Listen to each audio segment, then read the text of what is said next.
নমস্কার, সবাইকে স্বাগত জানাই আমার ছোট্ট ইউটিউব জগৎ রাজশ্রী ডায়েরিসে। আজ আঁকলাম ভগবান হনুমানজির একটা চিত্র। বেশ কয়েকটা দিন ভিডিও আপলোড দেওয়া হয়নি, কারণ আমার শরীরটা খুবই খারাপ ছিল। তাই আজ ভগবান হনুমানজির আঁকা দিয়েই ভিডিও আপলোড দেওয়া শুরু করলাম।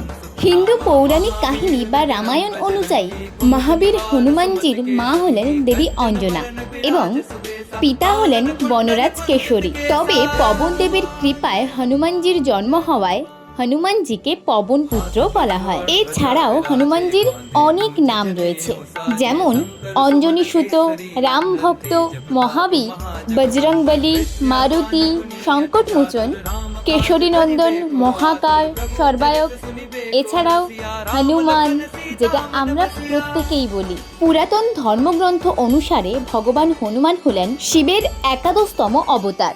ভগবান শিবের এই অবতার বানর বংশে জন্মগ্রহণ করেছিলেন। আর হনুমানজিকে অমর ভগবানও বলা হয়, কারণ হিন্দু মতে এটাই মানা হয় যে হনুমানজি এখনো রয়েছেন এবং ভক্তদের সর্বদা রক্ষা করে চলেছেন। আর তিনিই হলেন মানব জাতির কাছে ভক্তি এবং উৎসর্গের মূর্ত রূপ। তাই তো হিন্দু ধর্মাবলম্বীদের মধ্যে সবচেয়ে জনপ্রিয় দেবতাদের মধ্যে হনুমানজি এবং তার গল্প যুগে যুগে অসংখ্য সংস্কৃতির দ্বারা রচিত হয়।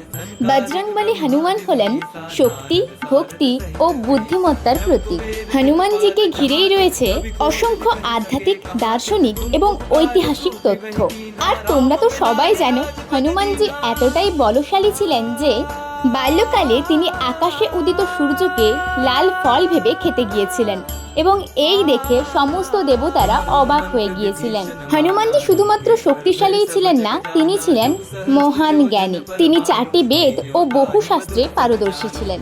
আর তোমরা তো প্রত্যেকেই জানো, ভক্তির সবচেয়ে সুন্দর উদাহরণ হলেন হনুমানজি, যার হৃদয়ে চিরকাল বাস করতেন রাম এবং সীতা। আর আজ আমার আঁকায় মহাবীর হনুমানজির ছবিটি কেমন লাগলো জানিও, আর কমেন্টে সবাই জয় বজরংবলী লিখে যেতে ভুলো না। আজ এই পর্যন্ত, বাই, রাধে রাধে।